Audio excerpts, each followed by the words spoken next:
Hello all మేమైతే 15 మినిట్స్‌లో అయోధ్యకైతే వచ్చేసామనమాట. ఏంటి 15 మినిట్స్ అయోధ్యనా? కాదండి మన నెల్లూరులో అయితే అయోధ్యలో ఎలా ఉందో అలా అయితే టెంపుల్ సెట్టింగ్ చేశారు. అండ్ ఇక్కడ ఎగ్జిబిషన్ కూడా ఉంది. ఇక్కడ చూస్తున్నారా మా జెషి అయితే పరుగులు తీస్తూ ఉంది. ఇంక ఇదంతా ఎంట్రీ ముందనమాట. మనమైతే ₹100 టికెట్ ఉంటది. అది తీసేసుకొని లోపలికెళ్ళిపోవాలి. చూస్తున్నారు కదా టెంపుల్ సెట్టింగ్ అయితే ఎలా కనిపిస్తూ ఉందో. ఇక్కడైతే 7 వండర్స్ అన్ని పిక్స్ అయితే పెట్టారనమాట. చాలా రియల్‌గా ఉన్నాయి. మనం వాటిలి ముందుగా నిలబడి ఫోటో తీసుకుంటే చాలా అంటే చాలా రియల్‌గా అనిపిస్తున్నాయి.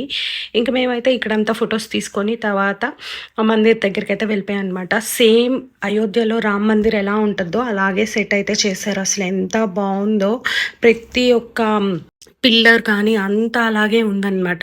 అయితే బిఫోర్ కన్‌స్ట్రక్షన్ ముందెళ్ళామనమాట అయోధ్యకి. అప్పుడైతే టెంపుల్ గూడా ఏం కన్‌స్ట్రక్షన్ చేయలేదు. చాలా దూరం అంటే చాలా దూరం మనమైతే నడిచెళ్ళాలనమాట. ఫుల్ సెక్యూరిటీ ఉండేది ఆర్మీ వాళ్ళు. ఎంత సెక్యూరిటీ అంటే మన తిరుపతి కన్నా డబుల్‌గా ఉండేదనమాట. ఈవెన్ వాచ్ కూడా పెట్టుకొని వెళ్ళకూడదు టెంపుల్ దగ్గరికి. అలా మేమైతే వెళ్ళాము. మళ్ళీ ఎప్పుడెళ్తామో తెలీదు కానీ చాలామంది వెళ్ళలేని వాళ్ళకి ఇదొక మంచి ఆపర్చునిటీ అనమాట. సో, అందరూ వెళ్లి చూడండి. చూస్తున్నారు కదా! ప్రతి ఒక్క పిల్లర్ మీద దేవుళ్ళతో అయితే ఉందనమాట. ఎంత బావుందో చూస్తున్నారా? ఇప్పుడైతే మనం లోపలికి కూడా వచ్చేసాము. ఇక్కడున్న రాముల వారు సేమ్ యాజ్ ఇట్ ఈజ్ అయోధ్యలో మనకి ఉన్న రాముల వారు లాగే ఉందనమాట. ఎంత స్మైలింగ్ ఫేస్‌తో బాలరాముడు చాలా అందంగా ఉన్నారు. ఇంకా పైన చూస్తున్నారా? ఎంత క్లారిటీగా అయితే చేస్తున్నారో.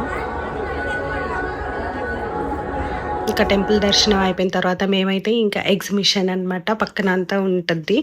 ఇంకా ఫుల్ రైడ్స్, మనం షాపింగ్ కావాలంటే షాపింగ్ చేయడానికి అన్ని వస్తువులు ఇంకా ఇక్కడ చూస్తున్నారా? ఇప్పుడు ఈ మధ్య ఇన్‌స్టాలో గూడా ట్రెండ్ అవుతుంది కదా! స్కూప్స్ అని ₹90 అనమాట. 1 స్కూప్ తీస్తే మనకి ఏమైతే వస్తాయో అవన్నీ మనకిస్తారనమాట. సో, నేనైతే ట్రై చేయలేదు. మీరెవరైనా వస్తే ఖచ్చితంగా ట్రై చేయండి. అండ్ నెక్స్ట్ అయితే ఇక్కడ మా వాళ్ళంతా ఏమేమి ఉన్నాయా అని అన్నీ చూస్తున్నారు. ₹10కి, ₹20కి, ₹50 అలా చాలా ఐటెమ్స్ అయితే ఉన్నాయి. రైడ్స్ అయితే చాలా ఉన్నాయన్నమాట. ఎంతమందికి రైడ్స్ ఇష్టమో నాకైతే కామెంట్స్‌లో షేర్ చేయండి. ఇక్కడ చూడండి మా జెషి అయితే బైక్ ఎక్కేసింది. ఫుల్ రైడ్ చేసేస్తూ ఉందనమాట. తనకి బైక్స్ అంటే, కార్స్ అంటే చాలా ఇష్టం అనమాట. మీకు కనుక నా వీడియోస్ నచ్చినట్లయితే please like, share and subscribe my channel. She is Mouni.